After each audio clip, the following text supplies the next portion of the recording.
मीरा, अगं आयुष्यातल्या सगळ्याच गोष्टी आपल्या हातात नसतात बाळा. मला तर वाटतं काही वेळा त्या तशाच घडू दिल्या पाहिजेत.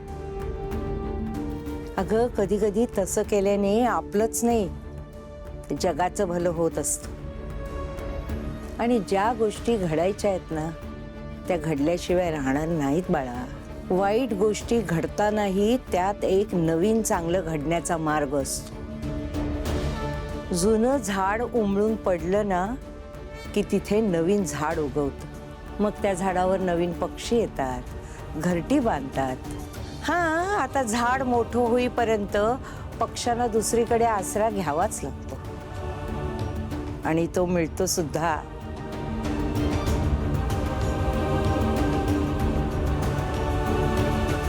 तुला काय म्हणायचं आजी?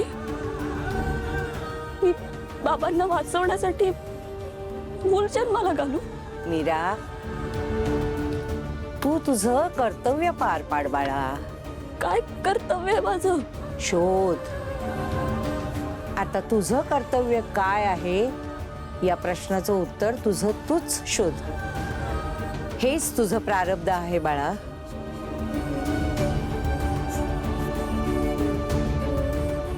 मीरा, आता इथेच विचार करत बसू नकोस. हां, बाहेर निघ. मलाही निघावं लागेल ना बाळा. चल, सांभाळून राहा. हां, येते मी.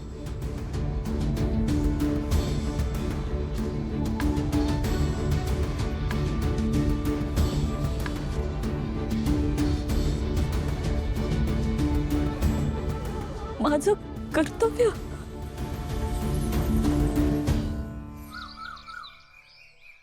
मंजिरी शांत हो. मंजिरी, हे बघ काही नाहीये इथे, घाबरू नकोस. दादासाहेब, तुम्हाला कळत नाही. तो प्रकाश ना असा सर्वत्र रूम मध्ये पसरला तर मला काही दिसत पण नव्हतं. तू शांत हो. पाणी पाणी प्रभा, तुमचा विश्वास बसत नाही का माझ्यावर? मी खरं सांगते. हे बघ अथर्व, मी इथेच बसून देवीचं नामस्मरण करत होते आणि अचानक रूम मध्ये प्रकाश पसरला आणि म्हणजे डोळ्यांना सहन होणार नाही असा प्रकाश.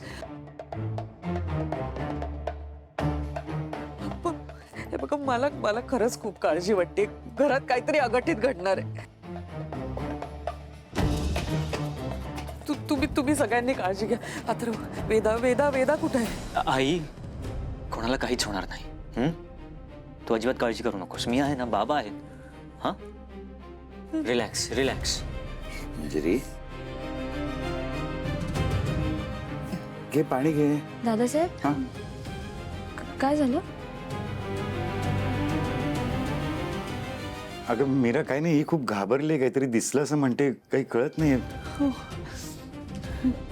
मंजिरी, मीरा, पाहिलंस तू इकडे काय चाललंय ते? तू आईंवर संशय घेत होती ना, आणि ती माया जेलमध्ये बसून हे सगळं करत असेल. माझ्या हातात असतं तर मीच तिचा बंदोबस्त केला असता कायमचा. मला आधी या अंबिकाचा बंदोबस्त करावा लागणार आहे. ह्याच्यामुळे नको ती नाटकं करावी लागतायत.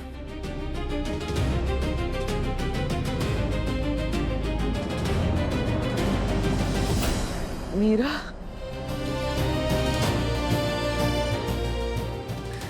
इथे रूम मध्ये ना प्रकाश पसरला होता. म्हणजे मला दिसतच नव्हतं, त्यामुळे काही मला खूप भीती वाटत होती ग. इतकी घाबरले होते ना मी. नाही म्हणजे आपल्या सगळ्यांसाठी नाही, पण वेदा, तिला काही व्हायला नको ना म्हणून.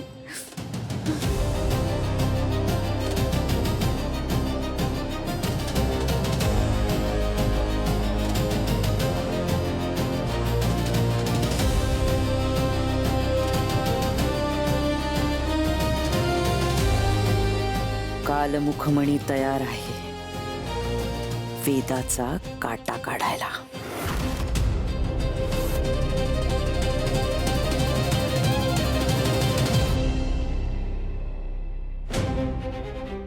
आजी म्हणाली, तू तुझं कर्तव्य पार पाड,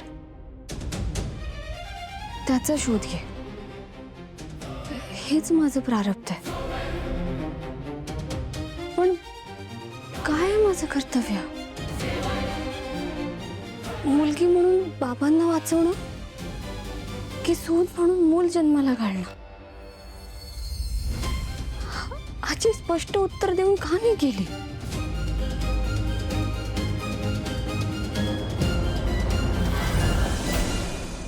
मीरा, हा, अगं आईंसोबत एवढी मोठी घटना घडली, त्याचं तुला काहीच वाटत नाहीये का? वाटलं ना. तुझ्या वागण्या बोलण्यातून तुला वाईट वाटलं असं जाणवत नाहीये. मी कुठे म्हणाले की मला वाईट वाटलं?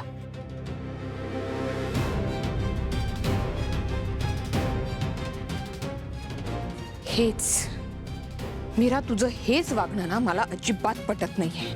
अगं तुझा आईंवर विश्वास का बसत नाहीये? मीरा, त्यांचा जीव धोक्यात आहे अगं. बरं मला सांग, तू म्हणतीये तसं जर आईच हे सगळं घडवून आणत असतील तर त्या स्वतःचा जीव धोक्यात का घालतील? आणि सगळ्यात महत्वाचं म्हणजे मी स्वतः होते तिथे, मी पाहिलं त्यांच्या रूम मध्ये असा अचानक प्रकाश पसरला होता अगं. आणि मग अचानक तो गायब झाला.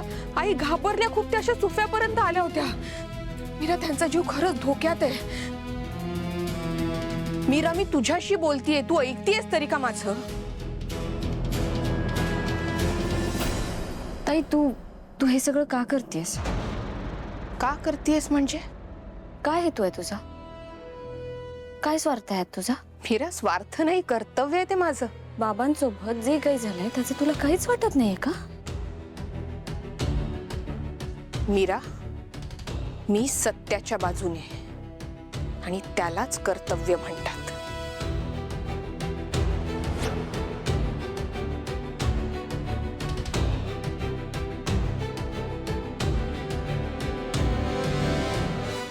ताई, थँक्यू. का?